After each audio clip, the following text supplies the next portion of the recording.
স্বাগত দীপ্ত স্পোর্টসে, আপনাদের সঙ্গে আছি আমি মোহাম্মদ হাসিব। শুরুতেই এশিয়া কাপের খবর।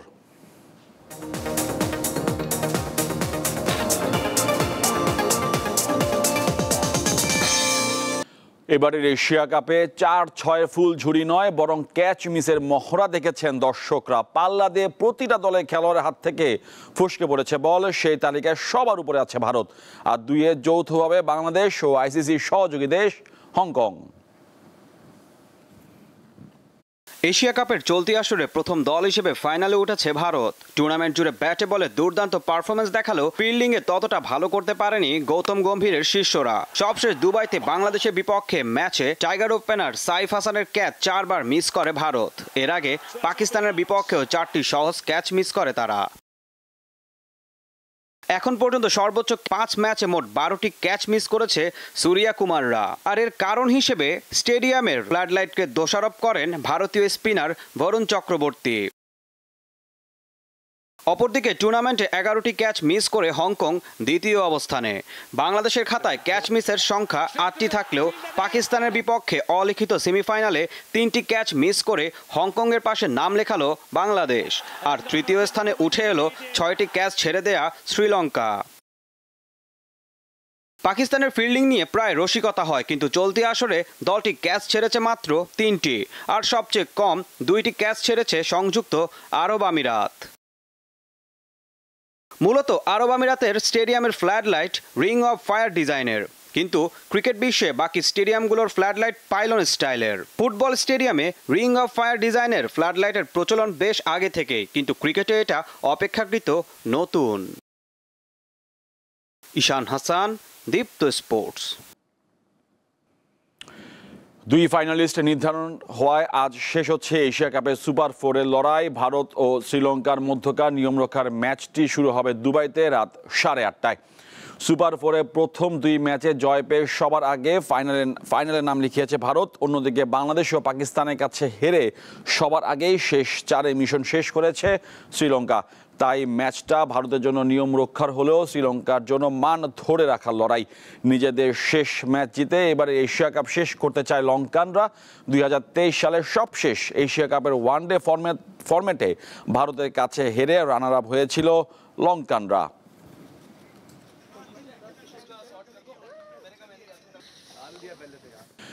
বাংলাদেশ তাইকোয়ান্দো অ্যাসোসিয়েশনের আয়োজনে আজ অনুষ্ঠিত হলো ইউথ ওপেন তাইকোয়ান্দো চ্যাম্পিয়নশিপ 2025। রাজধানীর তেজগাঁওয়ের BAF শাইন হলে প্রতিযোগিতা উদ্বোধন করেন বিমান বাহিনী প্রধান এয়ার মার্শাল রুসুল দিন আসাদ। অন্যান্যদের মধ্যে উপস্থিত ছিলেন বাংলাদেশ তাইকোয়ান্দো ফেডারেশনের প্রতিষ্ঠাতা সাবেক সাধারণ সম্পাদক ও বাংলাদেশ তাইকোয়ান্দো অ্যাসোসিয়েশনের সভাপতি মাহমুদুল ইসলাম রানা।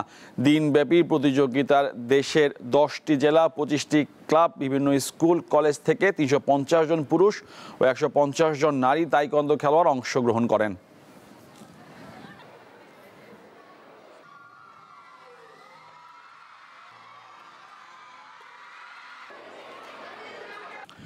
মেজর লিগ সকারে চলতি মৌসুম শেষে বুট জোড়া তুলে রাখার সিদ্ধান্ত নিলেন 2010 বিশ্বকাপ জয়ী স্প্যানিশ তারকা সার্জিও বুস্কেটস। কিছুদিন আগে স্প্যানিশ সংবাদ মাধ্যম জানায় অবসরের কথা ভাবছেন ইন্টার মিয়ামির এই তারকা। সেই কথাই সত্য হলো 26 সেপ্টেম্বর এক ভিডিও বার্তায় অবসরে ঘোষণা দিয়েছেন 37 বছর বয়সী স্প্যানিশ এই তারকা।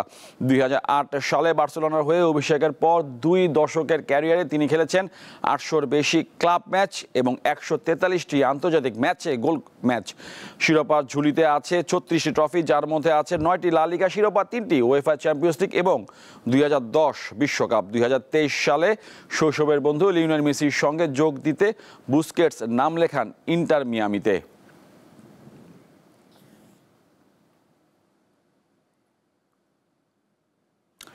ইতালিতে অবিশ্বাস্য রেকর্ড করেছেন আয়রনম্যান আরিফুর রহমান। আয়রনম্যান সম্পন্ন করতে তার সময় লেগেছে 10 ঘন্টা 52 মিনিট 25 সেকেন্ড। পূর্বে বিশ্ব চ্যাম্পিয়নশিপে তার সময় লেগেছিল 13 ঘন্টা 43 মিনিট 14 সেকেন্ড। পৃথিবীর কঠিনতম ট্রায়াথলন প্রতিযোগিতা আয়রনম্যান, আর আয়রনম্যানের সর্বোচ্চ আসর বিশ্ব চ্যাম্পিয়নশিপ। বাংলাদেশের ক্রীড়া ইতিহাসে এক নতুন দিগন্ত খুলেছেন এন্ডিউরেন্স কিং খ্যাত আরিফুর রহমান। মাত্র 5 দিনের ব্যবধানে সম্পন্ন করেছেন 2টি আয়রনম্যান, যা ক্রীড়া বিশ্বে এক বিরল রেকর্ড। গত 14 সেপ্টেম্বর ফ্রান্সের নিস শহরে অনুষ্ঠিত আয়রনম্যান ওয়ার্ল্ড চ্যাম্পিয়নশিপে অংশ নেন আরিফুর রহমান। বিশ্বের অন্যতম কঠিন পাহাড়ি বাইক কোর্স পেরিয়ে সাহসিকতা প্রমাণ রেখেছেন গুগল ওয়ার্ল্ডে। পরে 20 সেপ্টেম্বর ইতালির এমিলিয়া রোমানগায় অনুষ্ঠিত আয়রনম্যান ইতালিতে অংশ নেন আরিফুর রহমান। সেখানে রেকর্ড করেন সেরা সাঁতার ও সাইক্লিং পারফরমেন্সে। 3.8 কিলোমিটার সাঁতার, 180 কিলোমিটার সাইক্লিং এবং 42.2 কিলোমিটার দৌড় প্রতিযোগিতায় অংশ নেন তিনি।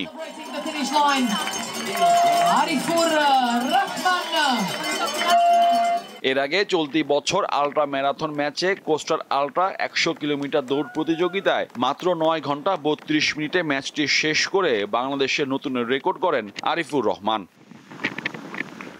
পেশায় জনতা ব্যাংকের প্রিন্সিপাল অফিসার মোহাম্মদ আরিফুর রহমান 40 থেকে 44 বয়স গ্রুপে আয়রনম্যান বিশ্ব চ্যাম্পিয়নশিপে অংশ নেন। এই পর্যন্ত তিনি 7টি আয়রনম্যান প্রতিযোগিতায় অংশ নিয়েছেন। কক্সবাজারে 100 কিলোমিটার আল্ট্রা ম্যারাথনে 9 ঘন্টা 32 মিনিট 39 সেকেন্ড সময় নিয়ে রেকর্ড করেছেন। এছাড়া তিনি ওশেনম্যান ও 2 বার বাংলা চ্যানেল সাঁতার সম্পন্ন করেছেন।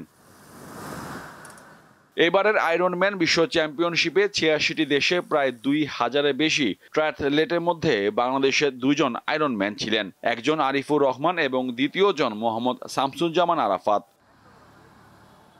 মোহাম্মদ হাসিব, দীপ্ত স্পোর্টস। আর এই ছিল আজকে দীপ্ত স্পোর্টসে দেশ বিদেশের খেলাধুলার নানা রকম খবর পেতে দীপ্ত স্পোর্টসের সাথে থাকুন আর চোখ রাখুন দীপ্ত টিভির ডিজিটাল প্ল্যাটফর্মগুলোতে।